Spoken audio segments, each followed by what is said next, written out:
आदरणीय मेरे प्रिय दोस्तों, भक्तों और गुरु प्रेमियों, क्या श्री गुरु ग्रंथ साहब को तैयार होने के पश्चात यह आरोप आया कि इस ग्रंथ में इस्लाम और दूसरे धर्मों की निंदा की गई है? दोस्तों, यह वृतांत आपके समक्ष रख रहा हूँ। उम्मीद करता हूँ कि यह वृतांत आपको पसंद आएगा। दोस्तों, भक्तों और गुरु प्रेमियों, साहब श्री गुरु अर्जन देव जी ने जब गुरु ग्रंथ साहब के संपादन को पूरा कर लिया तो एक शिकायत हो गई। एक शिकायत क्या हुई? शिकायत बड़ी जबरदस्त थी। यह शिकायत थी कि गुरु अर्जन देव ने इस ग्रंथ को, इस पुस्तक को ऐसा तैयार किया गया है कि जिसमें इस्लाम और दूसरे धर्मों की निंदा की गई है। तब राजा अकबर था। अकबर के शासन में अकबर ने गुरु ग्रंथ साहब को इज्जत तलब कर लिया। दोस्तों, अकबर ने गुरु ग्रंथ साहब को खुलवाकर उसके वाक्यों को पढ़वाया, उसकी वाणी सुनी तो सोचा कि यह शिकायत तो झूठी है। क्यों? क्योंकि जब ग्रंथ को खुलवाया गया, पहला शब्द सामने आया और उसमें खुदा का गुणगान था। उस ग्रंथ में सिर्फ खुदा का ही गुणगान है, जिसके शब्द में यह शब्द आया है, खाक नूर कर दे आलम दुनियाई, आसमान जिम्मी दरखत आब पैदाइश खुदाए, बंदे चश्म दीदे फनाए, दुनिया मुर्दार खुर्दनी गाफल हवाए, गैबान हैवान हराम कुस्तनी मुर्दार बखोराए, दिल कब्ज कब्जा कादरो दोजक सजाए। चलो चलो नियामित बिरादरा दरबार मिलक खानाए, जब अजराइल बस्तनी तब शिकारे बिदाए, हवाल मालूम कर दे पाक अल्लाह, बुगो नानक अरदास पेश दरवेश बंदाह।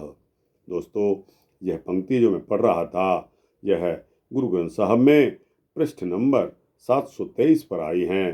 दोस्तों, खुदा की बंदगी गायन करने वाला यह शब्द सुनकर अकबर संतुष्ट हो गया, लेकिन शिकायतकर्ता ने फिर शिकायत की कि सिख पहले से ही यह शब्द सुनाने के लिए तय करके आए थे। इस पर बादशाह ने गुरु ग्रंथ साहब के कुछ पन्ने और पलटवाए और दूसरी बार एक खास शब्द आ गया, उसे पढ़ने के लिए कहा गया। उस शब्द में भी अल्लाह का गुणगान और मनुष्य को नेक कर्म और कमाई करने के लिए प्रेरित किया गया था। वह शब्द कौन सा था? अब आपको वह सुनाता हूँ और उसके पश्चात जो शब्द आए उनका भी गायन आपके समक्ष कर रहा हूँ। दोस्तों, उसके बाद शब्द आया, अल्लाह अगम खुदाई बंदे, छोड़ ख्याल दुनिया के धंधे।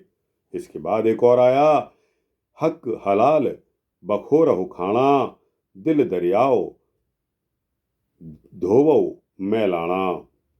इसके पश्चात एक और शब्द आया, मुसलमान मोम दिल होवे, अंतर कीमल दिल ते धोवे, दुनिया रंग न आवे नेड़े, ज्यों कुसम पाट घ्यो पाक हरा। दोस्तों, यह वाणी गुरु ग्रंथ साहब में अंग नंबर 1083 पर आई है। अकबर इस शब्द से भी बहुत प्रभावित हुआ और उसने शिकायत खारिज कर दी।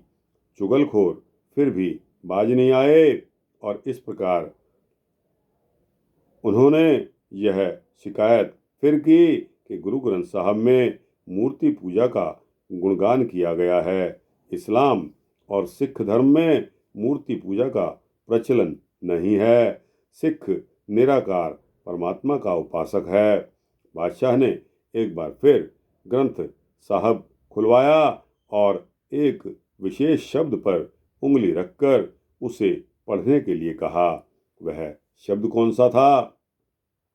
घर में ठाकुर नदर न आवे, गल में पाहन लै लटकावै, भर में भूला साकत फिरता, जिस पाहण को ठाकुर कहता, उस पाहण लै उस को डुबता, गुनहगार लूण हरामी, पाहण नाव न पार गिरामी, गुर मिल नानक ठाकुर जाता, जल थल महियल पूरन विधाता।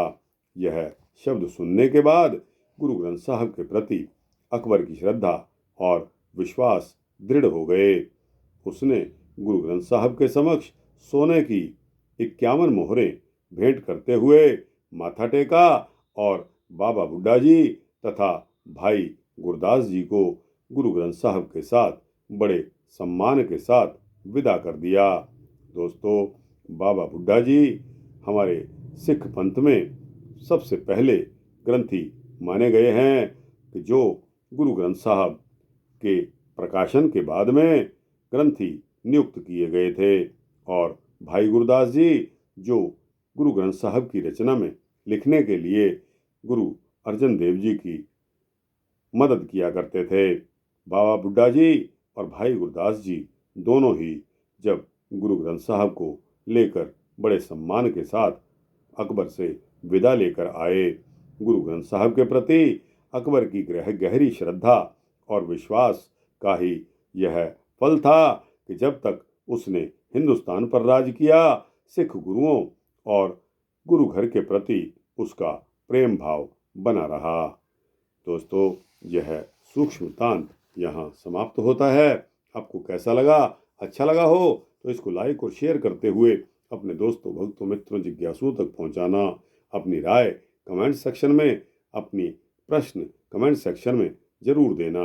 आपको इस चैनल को सब्सक्राइब कर देंगे तो आपको इसी तरह के सूक्ष्म भक्ति वृत्तांत मिलते रहेंगे। वाहिगुरु जी का खालसा, वाहिगुरु जी की फतेह है।